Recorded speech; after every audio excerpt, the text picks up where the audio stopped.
古人家的孩子唯一的出路就是练习田径，但小布雷克的梦想却是成为一名出色的板球运动员。板球是牙买加的第一运动，相当于乒乓球在我国的地位。布雷克高中时顺利加入板球校队，成为一名快投手。在一次训练中，校长发现这个小伙子的速度非常快，于是，在训练结束后，亲手终结了布雷克的板球梦，直接把他送进了田径队。也就是从这儿开始，一代短跑名将正式开启传奇之路。2005年，16岁的布雷克参加了人生中第一场国际比赛，首战就交出了10秒56的成绩。2006年，布雷克参加了世界青年田径锦标赛，他在男子100米的比赛中以10秒42的成绩获得铜牌。我国选手梁家宏以10秒43获得第5名。2008年，布雷克离开家乡圣詹姆斯，前往首都金斯顿最高水平的田径训练营，师从田径教头盖伦·米尔斯，成为博尔特和鲍威尔的师弟。在这里，他亲眼见证师兄们在短短1年时间4度刷新世界纪录，这也给了布雷克极大的自信。2009年，黄金联赛罗马站100米比赛中，布雷克首次跑进10秒，以9秒96的成绩夺得季军。排在他前面的正是大名鼎鼎的五虎上将盖伊和鲍威尔。当时布雷克只有19岁零197天，此战他成为史上跑进10秒大国最年轻的选手。2011年大邱世锦赛是布雷克首次参加世界大赛，在博尔特抢跑出局的情况下，布雷克横空出世，成为世锦赛历史上最年轻的100米飞人，一战成名天下知。同年9月17日，在国际田联顿时联赛布鲁塞尔站男子200米比赛中，布雷克以19秒26的历史第2好成绩夺得冠军，打破博尔特保持的赛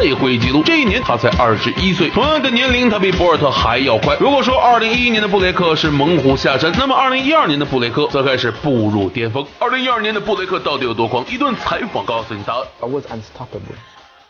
I feel like no one could have touched me. I was before the injury. I was unbeatable. You know, even Usain was afraid. We didn't even run together in many races.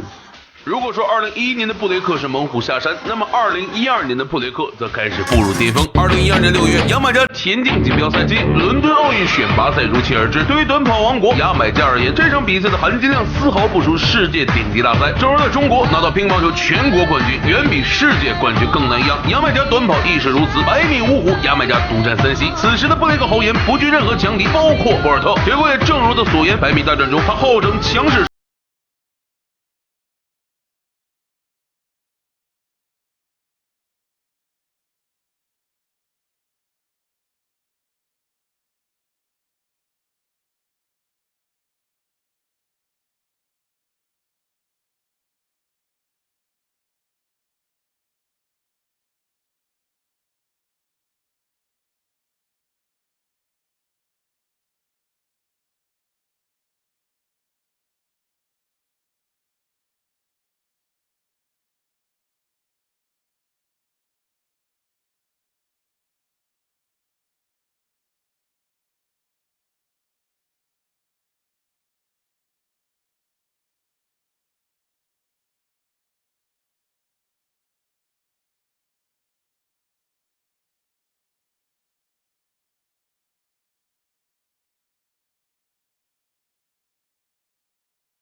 相信属于布雷克的时代即将到来，而接下来的一场比赛更是直接印证了这一观点。伦敦奥运会结束后，布雷克马不停蹄来到洛桑，在国际田联钻石联赛洛桑站男子100米的比赛中，布雷克和盖伊狭路相逢，他们200米历史第2人的争论就是从这场比赛开始的。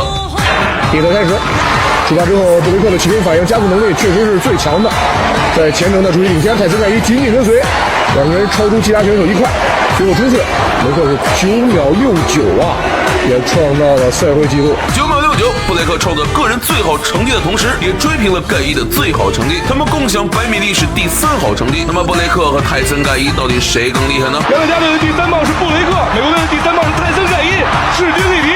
第4棒的决胜，布雷克果然是更快一些。最后一棒兰贝利对尤塞波尔特。解说员的一句，布雷克果然是更快一些，揭开了布雷克和泰森盖伊历史地位之争的序幕，也打响了亚美之争的最巅峰一战。2012年伦敦奥运会男子4乘100米接力决赛，注定是一场载入田径史册的经典战役，速度与激情的完美结合，暴力和美学的精彩碰撞，共同谱写出田径赛场最华丽的赞歌。接下来让我们再次回到伦敦湾体育场，看看到底是不是布雷克更快一些。比赛开始，出发之后，大家的启动反应都非常快。内萨拉卡特在前面处于领先，美国队吉蒙斯也毫不示弱。看看第1、2棒的交接，美国队的第2棒是贾森加勒林，麦克弗拉克紧随其后，美国队领先。看看第2、3棒的交接，谁的交接棒更顺利，将会完成最后的决赛。牙买加队的第3棒是布雷克，美国队的第3棒是泰森盖伊，势均力敌。